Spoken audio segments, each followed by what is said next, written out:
प्रिय छात्रों, हिंदी के इस शिक्षण सत्र में आपका हार्दिक स्वागत है। आज हम काव्यखंड के अंतर्गत श्रद्धा मनु शीर्षक के द्वितीय भाग का अध्ययन करेंगे। कामायनी महाकाव्य का आरंभ जल प्रलय के पश्चात के दृश्य होता है, जिसके साक्षी इसके नायक मनु जी हैं। शास्त्रीय मान्यता है कि एक मछली राजा मनु को लाचार अवस्था में मिलती है, जिसे वे अपने कमंडल में रख लेते हैं, किंतु घर पहुंचने से पूर्व ही उसका आकार कमंडल के आकार का हो जाता है। उसे वे निकालकर घड़े में रख देते हैं, किंतु कुछ समय बाद उसका आकार घड़े के आकार का हो जाता है। अतः उसे ले जाकर समुद्र में डाल देते हैं। तब उस मछली ने विशालकाय रूप धारण कर मनु से कहा कि जल प्रलय होने वाली है, अतः वे सप्तऋष, समस्त बीज आदि के साथ नौका पर सवार होकर उसे पुकारेंगे तो वह उनकी रक्षा करेगी। वह मछली कोई और नहीं बल्कि भगवान विष्णु का मत्स्यावतार था। नियत समय पर सभी नौका में बैठकर उस मछली के मस्तक पर बने सींग में रस्सी बांधकर हिमालय पर पहुंचकर जल प्रलय से बच जाते हैं। सप्तर्षियों के जाने के पश्चात मनु जल प्रवाह को निहार रहे हैं। यहीं से कामायनी महाकाव्य आरंभ होता है। हिमगिर के उत्तुंग शिखर पर बैठ शिला की शीतल छाह, एक पुरुष भीगे नयनों से देख रहा था प्रलय प्रवाह। नीचे जल था, ऊपर हिम था, एक तरल था एक सघन, एक तत्व की ही प्रधानता, कहो उसे जड़ या चेतन। इसी समय वहाँ श्रद्धा का आगमन होता है। वह उनसे उनका परिचय पूछती है और इस क्रम में आगे देखें। सुना यह मनु ने मधु गुंजार, मधुकरी का सा जब सानंद, किए मुख नीचा कमल समान, प्रथम कवि का ज्यों सुंदर छंद, एक झटका सा लगा सहर्ष, निरखने लगे लुटे से कौन, गा रहा यह सुंदर संगीत, कुतूहल रह न सका फिर मौन। संदर्भ प्रस्तुत सुललित, सारगर्भित एवं मार्मिक काव्य पंक्तियाँ हमारी पाठ्य पुस्तक सामान्य हिंदी के काव्यखंड के अंतर्गत श्रद्धा मनु शीर्षक से अवतरित हैं। इसके रचयिता प्रसिद्ध छायावादी कवि जयशंकर प्रसाद जी हैं। प्रसंग: प्रस्तुत पंक्तियों में जल प्रलय के पश्चात श्रद्धा और मनु के प्रथम मिलन का वर्णन किया गया है। कठिन शब्दों का अर्थ देखें। मधुकरी भ्रमरी, सानंद आनंद सहित, प्रथम कवि आदि कवि, और आदि कवि वाल्मीकि जी को कहा गया है क्योंकि वाल्मीकि जी ही पहले छंद के रचयिता माने जाते हैं। झटका, धक्का, निरखने लगे, ध्यानपूर्वक देखने लगे, कुतूहल, जिज्ञासा। व्याख्या देखें।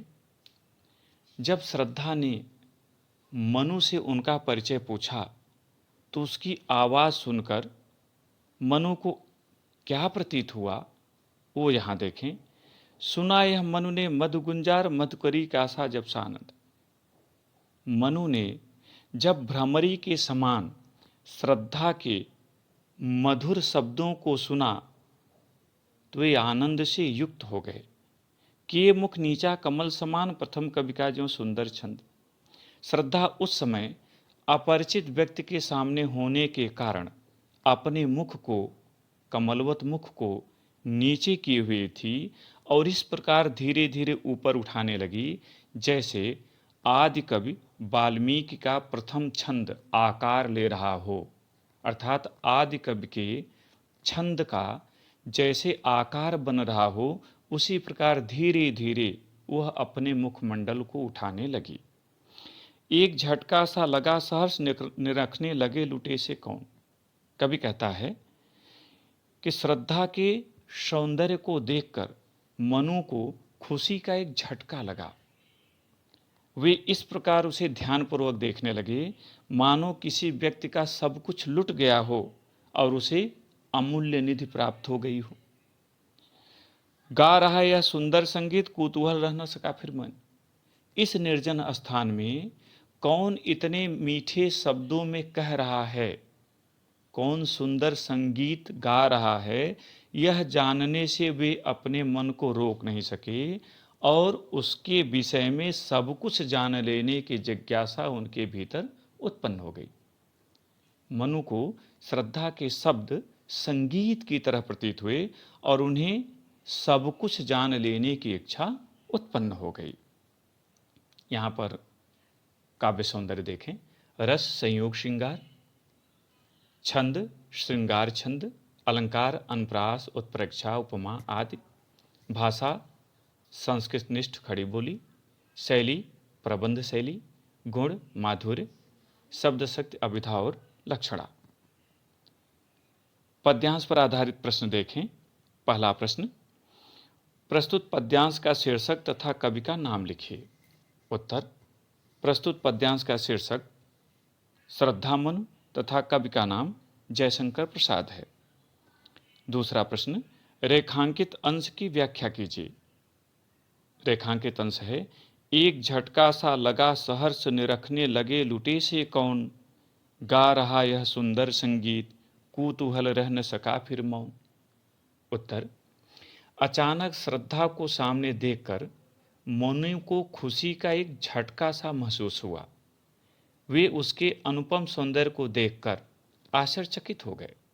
उस समय उनकी दशा ऐसी थी मानो अपना सर्वस्व लुटा चुके व्यक्ति को अमूल्य निधि प्राप्त हो गई हो। श्रद्धा के शब्द उन्हें संगीत की तरह आनंददायक प्रतीत हुए। इस निर्जन स्थान पर कौन यह मधुर संगीत गा रहा है, यह जानने से वे अपने को रोक न सके और उसके विषय में सब कुछ जानने की जिज्ञासा उनके भीतर उत्पन्न हो गई। तीसरा प्रश्न, श्रद्धा को देखकर मनु की क्या दशा हुई। उत्तर, श्रद्धा को देखकर मनु को खुशी का एक झटका सा लगा। वे उसके मोहक छवि पर आकृष्ट हो अपनी सुध-बुध खो बैठते हैं। चौथा, मनु के मन में श्रद्धा के प्रति क्या कुतूहल उत्पन्न हुआ। उत्तर, श्रद्धा को देखकर मनु के मन में विशेष हलचल उत्पन्न हुई। वे उसे अपने बस में न रह सके। उनके मन में श्रद्धा के विषय में सब कुछ जान लेने का कुतूहल उत्पन्न हुआ। पांचवा और अंतिम प्रश्न, प्रस्तुत पद्यांश में प्रयुक्त रस का नाम लिखिए। उत्तर, प्रस्तुत पद्यांश में प्रयुक्त रस का नाम संयोग श्रृंगार है। प्रिय छात्रों, मुझे उम्मीद है कि आपको यह पाठ अच्छी तरह से समझ में आ गया होगा। बहुत बहुत धन्यवाद।